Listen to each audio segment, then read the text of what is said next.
Subscribe कीजिए कुंडलिनी जागरण को और प्रेस कीजिए बेल आइकन को, जिससे कि आपको मिल सके हमारी लेटेस्ट वीडियो सबसे पहले।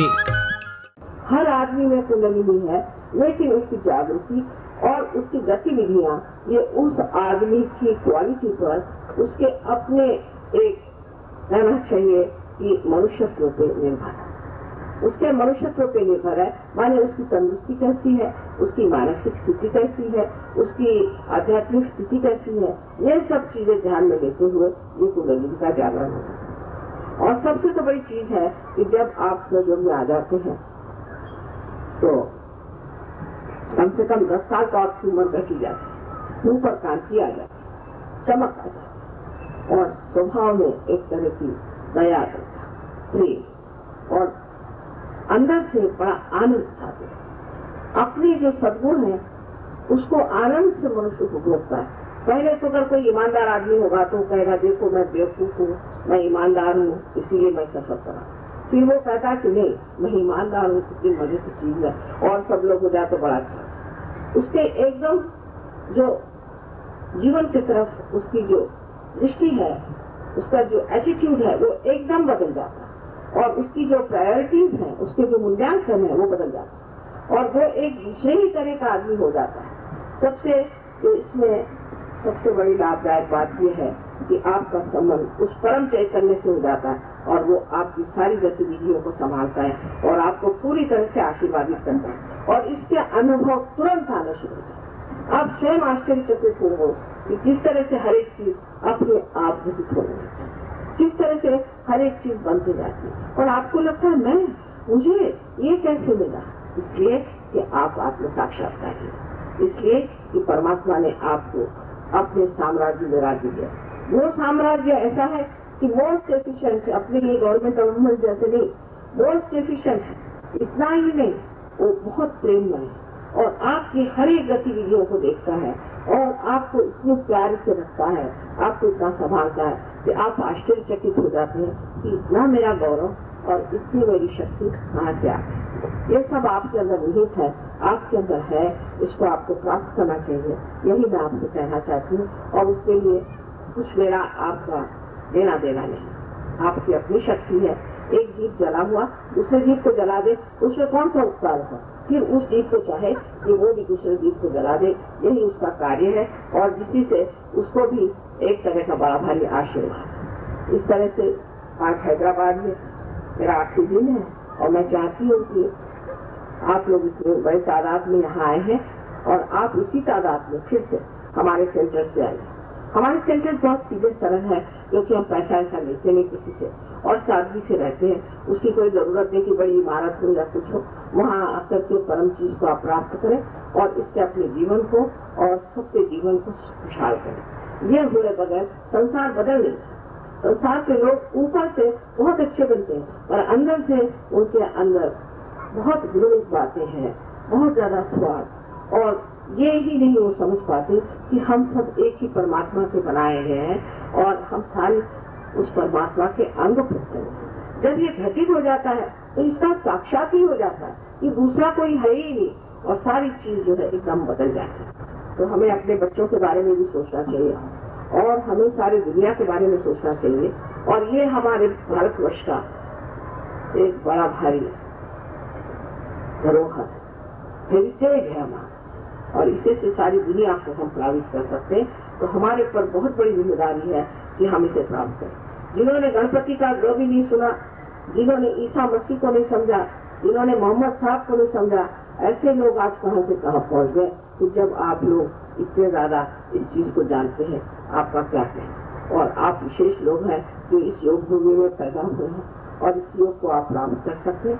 हजारों वर्षों से संत साधुओं ने योग की महत्व गाई है, इस योग को प्राप्त करो। योग का मतलब सबके बल खड़ा होना नहीं। कल के प्रश्नों में मैंने इसका उत्तर दिया है और कोई नए प्रश्न तो कृपया आप पूछ लें, मैं बताऊंगी थोड़ी देर के लिए और उसके बाद आत्म साक्षात्कार का प्रयोग होगा जैसे कल हुआ।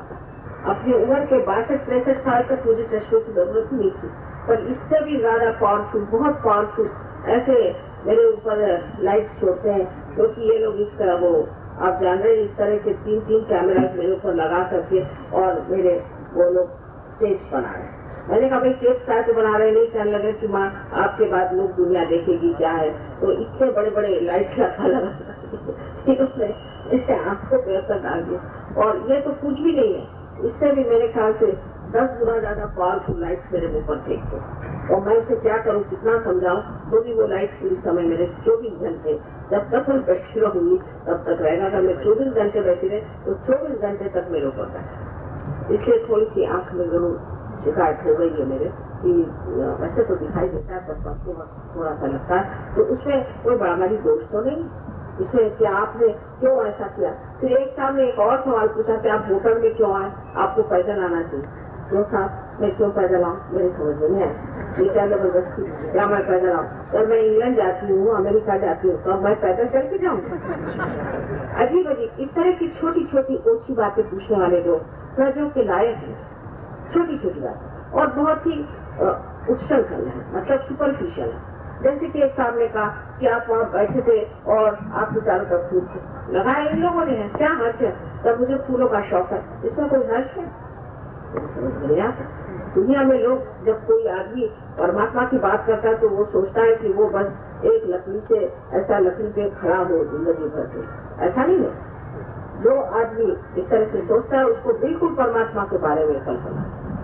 परमात्मा तो हर चीज को पूरी करते रहते, हर चीज को, यानी कोई चीज की कभी कभी होती ही नहीं, तो आप कैसे लकड़ी पर खड़े रह सकते, वो खड़े रहने ही नहीं देगा आप। और इस तरह की छोटी छोटी बातें करने वाले लोग सहयोग नहीं, इसको गहन लोग चाहिए। जैसे मराठी में कहा गया है तुकाराम ने, याला पाहिजे जातीचे, उसको असल लोग चाहिए। जब नकल लोग हैं और बेकार के ऐसे उच्छृंखल लोग हैं, उनके लिए सहयोग है नहीं, और उन्होंने अपना यहाँ बेकार टाइम बर्बाद करने से कोई फायदा नहीं, हमारा भी टाइम बर्बाद होगा, उनका भी। ये उन्हीं के लिए है जिसको पाया। और उन्होंने ये भी कहा एड़ा गवाया से काम उन्होंने, माने पागल और मराठी माने हवलत आदमी के ये काम नहीं, हवलत शब्द है उसके लिए। ऐसे लोगों के लिए सहयोग नहीं, सहयोग है कोई खास चीज, और ये नहीं कि हर एक आदमी आपको सहयोग में पार हो जाएगा, ये जरूरी नहीं। हर एक आदमी बीमारी से ठीक हो जाएगा। और किसी लोगों ने तो ये कहा कि हम आपको चैलेंज देते हैं, आप हमें ठीक हो। चैलेंज क्या था, मैं आपसे एक पैसा कभी नहीं ले रही, कुछ नहीं ले रहे, अब किस चीज का चैलेंज। इस प्रकार बहुत से लोग ऐसे लोगों के लिए सहयोग जो चाहते हैं उनको नम्रता से, जो भी चीज है ये तो सोचना चाहिए कि परमात्मा को आपके चरणों में गिर के नहीं कहेगा बाबा तो अपना आत्म साक्षात्कार है, इसमें नम्रता है। इस आदमी में नम्रता नहीं, वो तो कभी कुंडलिनी चढ़ेगी नहीं, उसकी ईगो बैठा रहेगा, तो गणेश जी वही कुंडलिनी को नीचे रोक कर रखेंगे कि ये बड़ा इगोइस्टिकल आदमी इसको कुंडलिनी चढ़ाएगा। ये तो गणेश जी कभी चढ़ने नहीं देंगे, जो कि मूलाधार में बैठे हो, कभी चढ़ने ही नहीं देंगे। तो इसलिए समझना चाहिए कि जो भी आप सवाल पूछे बेवकूफी का न पूछे, समझदारी।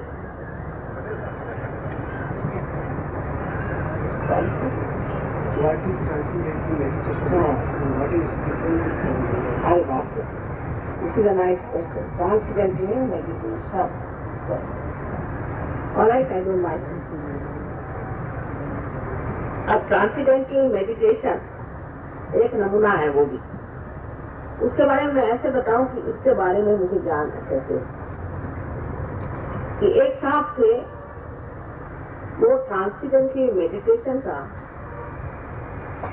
एक बड़ा भारी प्रोजेक्ट चला रहे थे स्कॉटलैंड में, जिसका नाम था फाउंडेशन ऑफ लाइफ। वो साहब मेरे पास आए और उनकी पत्नी, वो खुद डायमंड मर्चेंट थे एक जमाने में, जब वो मेरे पास आए तो बैंकरप्ट। उनकी बीवी, वो एक ड्यूक की ग्रैंड डॉटर थी, वो भी बैंकरप्ट, और उनकी लड़की और उनके जो वहाँ पर डेप्यूटी थे, डिप्यूटी डायरेक्टर, बड़े बड़े नाम। तो वो चारों आदमी, उनको एपिलेप्सी की बीमारी, और वो रास्ते में गिर पड़ते। उन्होंने मुझे जो बताया, मैं सुन के हैरान हो गई कि लोगों का दिमाग है कि नहीं। उन्होंने ये बताया कि शुरुआत में ये ट्रांसीडेंटल मेडिटेशन के लिए जो बताया, तो वहाँ पर एक 7 कमरों में से गुजर करके उनको जाना पड़ा। वहाँ ये गुरुजी जो बैठे थे 4 फुट के 6 इंच वाले, तो इन्होंने उनसे कहा कि इनको अभी मंत्र देंगे, लेकिन हर एक आदमी को अलग मंत्र और अपने साथ में कुछ फल और एक रुमाल वहां लेके जाना। और फिर उन्होंने कहा कि हम आपके कान में मत और किसी को नहीं बताया। जब ये मंत्र आपने किसी को बताया तो आपका बिल्कुल आप नष्ट हो जाएंगे। अब बेचारे फॉरेनर्स को कुछ मालूम ही नहीं है सब कुछ। वो सोचा कि कितने बड़े साधु बाबा आए हुए हैं, तो उनसे 300 पाउंड पहले बाहर ही निकाल लिया।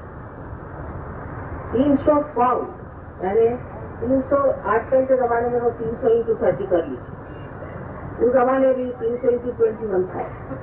अच्छा, उतने पाउंड पहले ले लिए। मंत्र क्या दिए? तो 3 मंत्र देते थे वो फॉरेनर। एक था इंगा, एक था पिंगा और एक था ठिंगा। सब्सक्राइब कीजिए कुंडलनी जागरण को और प्रेस कीजिए बेल आइकन को, जिससे कि आपको मिल सके हमारी लेटेस्ट वीडियो सबसे पहले।